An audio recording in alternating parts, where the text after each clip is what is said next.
God, you worshiping God, you're doing the right thing, God's going to work your life and in your life to make things happen the way it's supposed to happen.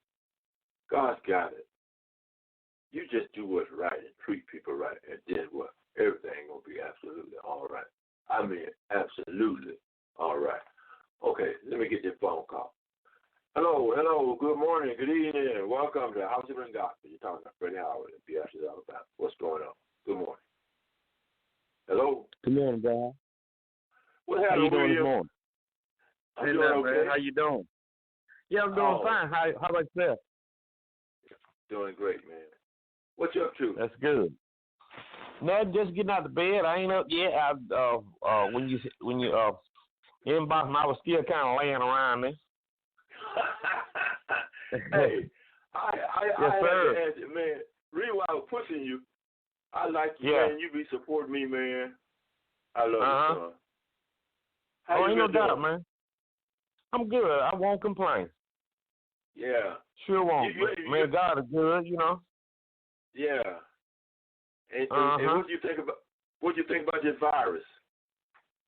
Just God. Bro, how my personal opinions, not to scare nobody, I think it's a man-made virus. Yeah. I think it's a man-made virus. I think it's something that they're trying to use the kind of, I don't know if it's going to work the way they want it to work, but something to scare people and also to put the world in kind of panic mode. And that's what it's doing. I really think that if we just take our time and be careful what we do, and we'll get through it. And by all means, at the end of the day, God still got the last word. You know what I'm saying? So we as a people, we start to, when the news start hyping something up, they go overboard with it. And that's just like, if you ever watch the news, and I watch it not all the time, but I watch it pretty regular. And when we have these hurricanes and storms and stuff, how they just keep repeating it and hyping it up and put people in panic. People go buying supplies and this and that, and just like this toilet paper and all this German What is that? stuff. What is that? It's just panic. Toilet paper. Well, they guess that we're gonna be in the house for a few weeks, and you ain't gonna be able to go out, and you're gonna just be stuck inside. Okay, I got it. Yeah, okay. And I got it. Right. Go ahead. It's just a wide. My personal opinion, it's just a wide spread panic to put people on panic. But like I said, God got the last word, and that's all we gotta do is worry about that there and just live, man. I really hadn't went and bought no toilet paper. I go to Sam and me and my wife buy the big bomb all the time. You know what I'm saying? Yeah, man. So ain't nobody but two of us in the house. So it's all good. I mean, people. Yeah. I think, like I said, people go in panic mode listening to the news, and like I said before, it's one of them things that they're doing to us. The news, and it's sad to say, I kind of agree with Trump on that fake news and all that stuff that they are hyping it up. And the news is the devil. I'm gonna go ahead and say it just like that. There, and just think about this here. You in radio, how much good news do you ever hear? Yeah. Now you spreading good news. You spreading good news, but they thrive on bad news. I mean, it like the Channel 5, watch Channel 5 most time in 10. Every day in Mobile, Alabama, you're going to hear of a murder. Somebody. Every day. Somebody. And that's what they thrive on. That'd be the first thing that pops up when breaking news, we got a murder in Mobile. Dang, report something good. And they very seldom report good news. And I think I was listening to something one day. I don't know if it was on one of them TV shows or something. Said, well, good news don't sell. bad news and drama what sells. And that's what people thrive on. So, you know, in the world we living in now, man, it's something kind of to me funny. I'm a pretty much person to myself and stay to myself. And you know, once you learn to kind of get out the mainstream of people everyday living, you do all right. You know what I'm saying? That's my opinion. I stay out the way. Mm-hmm. So how about yourself? We're doing okay. My wife kind of calls me antisocial. I just, you know what?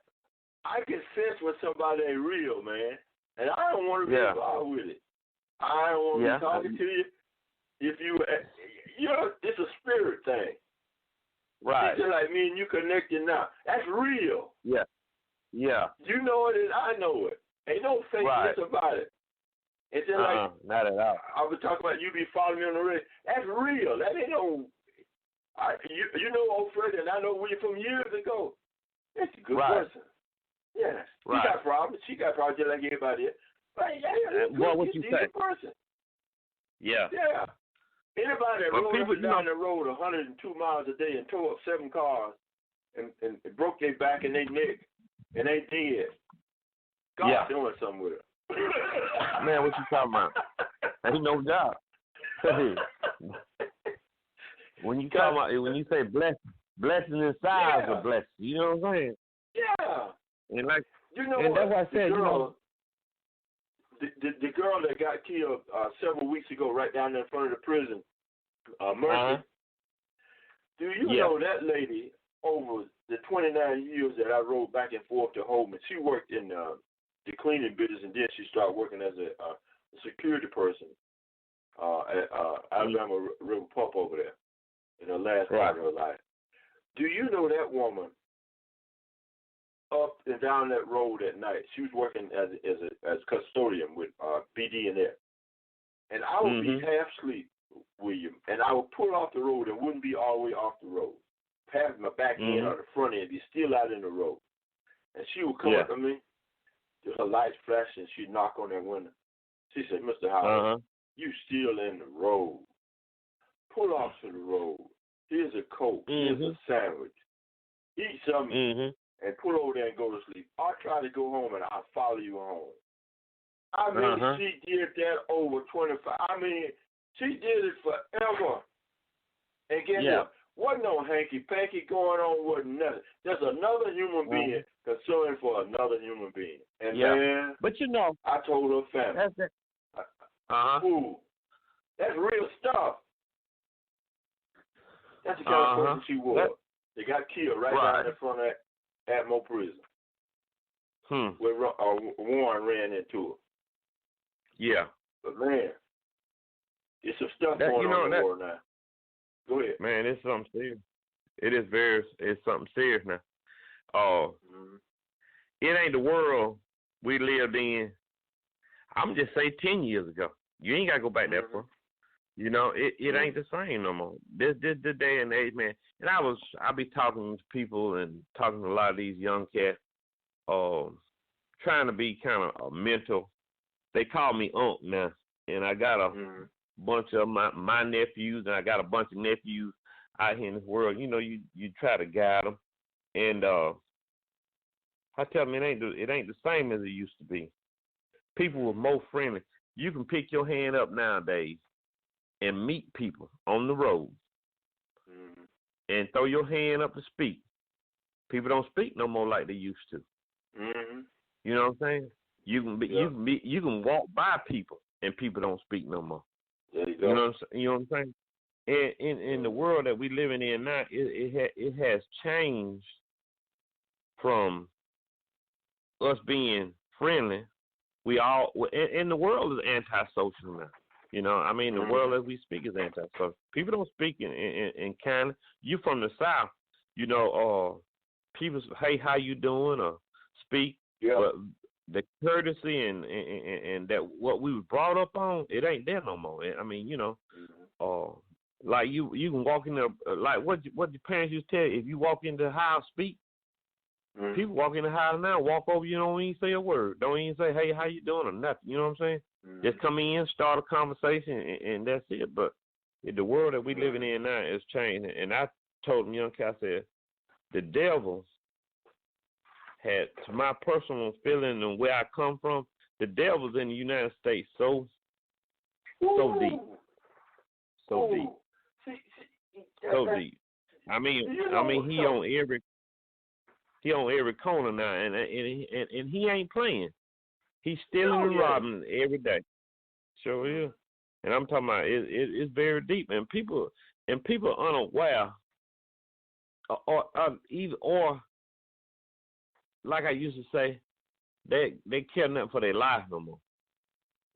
He robbing and stealing, bro. And we seen it. We seen it right here in Small Monroe. And like I said, people don't care no more. And that's what the God we serve, he said, love one another. And people don't love each other no more. Love is the key to us living. And people, until we realize that there, I don't care what color you're, black or white. If you can't love one another, we lost now. We're in a loss. And the Christian people that, we got so many of them lost now. You know what I'm saying? Supposed to be upright Christian. There's so many of them that's lost. But I've always taught and learned for myself that whatever you do, let it be real for him. You feel what I'm saying? So it's just so much. It's just so much going on, bro. Howard, that we living today, we might be gone tomorrow. You know what I'm saying? But the thing is, he said, whatever you do, let it be real. And that's all you can do, man. Right. And you get a chance to holler at the mayor down there? Yeah, man, you wouldn't believe I talked to Doc for a brief second. Sure did. Sure did. He doing well. Doing real good. Sure is. He'll call on me periodically to come down to his church and be a part of his activities there. And his ministry thing. But I tell you another thing. Alabama is a special place. So I'll tell you. Yeah. When it comes to this black-white relationship. Yeah. Right. And guess what? In this political thing, that's all God's part and the devil's part. Because God allowed the devil to do whatever. God raised up leaders and sets them down. But in Alabama, a black person running for a big office in Alabama, you can forget it. That's taking God take over and just make a miracle. You're going to be on the outside. That's just like James Abraham. James Abraham was right up there around the cross. That's Duke Sanders' grandboy. I grew up with him. And his dad and my dad years ago was involved in the school up there right across where we grew up in the early 50s and 60s. And James Abraham, that is a decent man. He just happened to be black. He went to military, upstanding, right person. Do you think Alabama white folk gonna vote for this man? Is the sky blue? Man, okay. A person, that's just like President Barack Obama.